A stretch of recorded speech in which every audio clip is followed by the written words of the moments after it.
Assalamualaikum warahmatullahi wabarakatuh. Halo pemirsa cerita inspiratif dimanapun Anda berada. Salam sejahtera untuk kita semuanya. Semoga kita semua dalam keadaan sehat dan tetap dalam lindungannya. Kembali lagi dengan kami di channel Cerita Inspiratif, di mana kita akan berbagi kisah-kisah inspiratif penuh makna untuk Anda simak.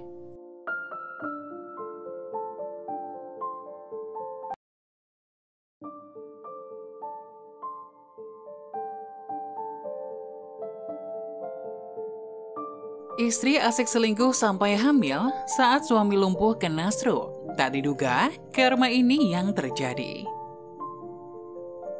Seyogyanya, dalam membina rumah tangga, pasangan suami istri harus selalu bersama saat susah dan senang. Bukannya hanya bersama saat senang, tapi ketika susah malah ditinggalkan. Seperti kisah pasangan ini, yang istrinya malah melakukan perzinahan dengan pria lain di saat suami tengah lumpuh akibat stroke. Dilansir dari The Reporter, si wanita memberikan alasannya jika tak sanggup lagi hidup dengan suaminya yang lumpuh. Lebih menyakitkan, si wanita juga sudah hamil 5 bulan akibat perbuatan zinanya dengan pria lain itu. Berikut kisah selengkapnya. Suami saya diserang setengah stroke. Sudah 6 bulan sejak saya merawatnya dan saya bosan dengan semua ini. Saya juga ingin merasa seperti pasangan lainnya. Saya sudah mengenal seorang pria melalui aplikasi WeChat. Dia bilang sedang dalam proses perceraian karena istrinya malas dan tidak bertanggung jawab. Dia mengundang saya untuk menikah dan sebelum itu kami bertemu beberapa kali dan telah bersama. Sekarang aku hamil 5 minggu, harus ada orang lain yang mencurigakan karena saya tidak pernah bersama suami saya. Bagaimana saya bisa jujur dengan suami saya jika saya ingin bercerai? Dan pada saat yang sama, pacar saya dari awal perkenalannya menyuruhnya untuk menceraikan istrinya, tapi sampai sekarang mereka masih bersama. Aku pun bingung. Tak diduga, curhatan wanita ini di grup kisah rumah tangga atau KRT di Facebook pun mendapatkan respon luar biasa dari netizen. Kebanyakan netizen berdoa dan berharap si wanita bisa bertobat dan kembali lagi ke suami sahnya. Suami saya dibulai dan dalam proses pemulihan. Tidak terpikirkan oleh saya kecuali mengharapkan suami saya pulih sepenuhnya. Melelahkan untuk membuat orang lumpuh, tapi itulah yang mereka katakan adalah pengorbanan, kata Sekyo. Saya punya setengah body stroke, tapi saya tidak tahu harus berbuat apa. Suami saya mengalami stroke tahun 2015, saya menahannya sampai dia bisa berjalan dan sekarang bisa menyetir. Dia harus membuat mata kanan karena patah mata dan tidak bisa diperbaiki meski dioperasi. Tapi sebagai istri saya tetap setia kepada suami saya yang sekarang dikonfirmasi sebagai orang buta. Dia hanya bisa menggunakan mata kirinya untuk melihat, mata kanan bisa melihat sedikit pun. Madam, bersabarlah dengan pahala yang besar untuk bersabar dalam merawat suami yang sakit. Jangan ikuti keinginan dan setan karena mereka selalu berusaha untuk menyesatkan kita dan menyeret kita ke neraka. Anda harus bertobat dan menjauhkan diri dari orang lain dan menjaga martabat Anda. Dan Anda mungkin memiliki pengampunan dosa dari Tuhan, dan suami Anda akan disembuhkan dan akan bahagia kepada Anda, kata Esmal Maswanwandi.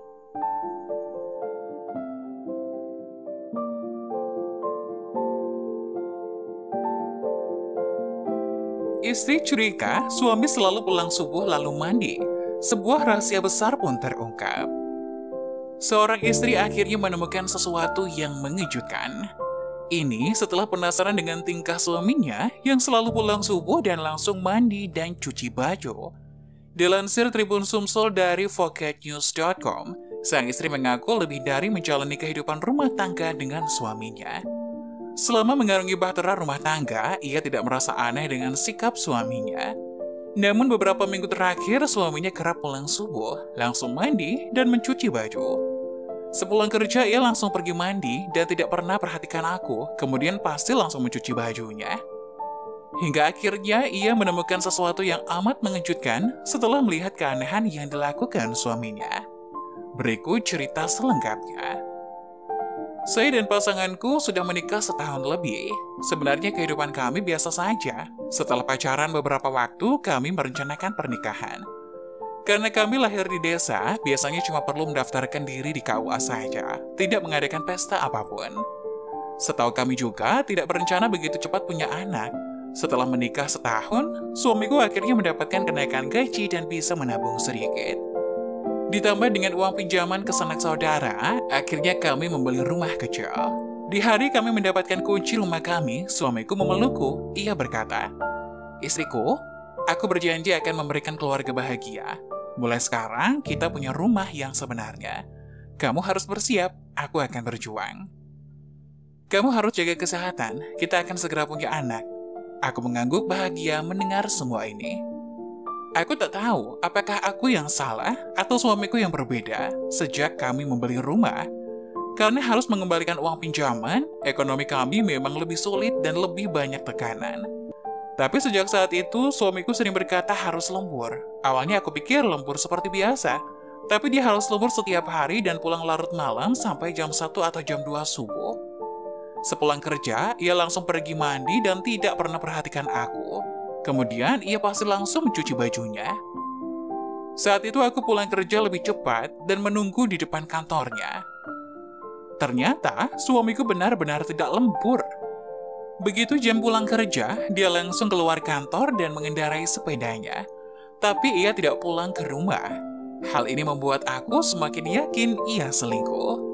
Apalagi ia pulang langsung mandi dan cuci baju karena takut aku mencium wangi wanita lain. Tetapi kemudian aku melihat dia masuk ke sebuah restoran barbecue. Aku waktu itu diam di seberang jalan memperhatikan. Aku melihat dia keluar dengan baju putih dan mulai memanggang daging. Suamiku memang pernah bilang, dulu dia suka memanggang daging di rumahnya, dan semua orang bilang daging panggangannya itu enak. Melihatnya sedang memanggang di sana, aku mulai meneteskan air mata. Aku memutuskan untuk menyeberangi jalan dan duduk di restorannya. Seorang pegawai menanyakan apa yang aku mau pesan. Aku cuma berkata, aku mau segelas minuman, tolong antarkan ke koki yang sedang memanggang daging. Si pegawai itu merasa aneh, namun tetap melakukannya. Saat menerima minuman itulah, suamiku mengangkat kepalanya dan melihatku. Lalu meminum habis minuman itu dan langsung menghampiri aku. "Sayang, kenapa kamu bisa datang ke sini?" Aku langsung memeluknya dan berkata, "Aku tunggu kamu pulang kerja." Di saat malam itu, suamiku menjelaskan semuanya. Ia punya kemampuan memanggang dan tidak merasa lelah. Dia cuma ingin menghasilkan sedikit uang tambahan. Aku berkata pada suamiku, "Aku bingung kenapa kamu setiap pulang langsung mandi dan cuci baju.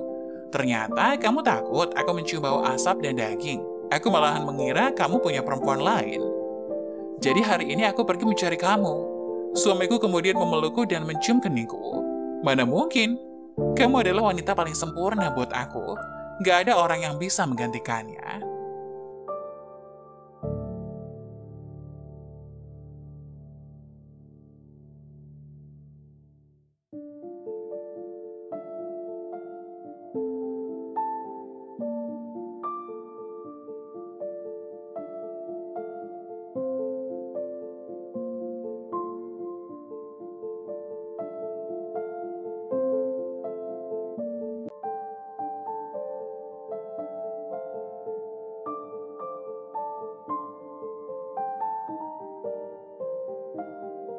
Nah, bagaimana menurut kalian? Jangan lupa tulis pendapat kalian di kolom komentar ya. Wassalamualaikum warahmatullahi wabarakatuh.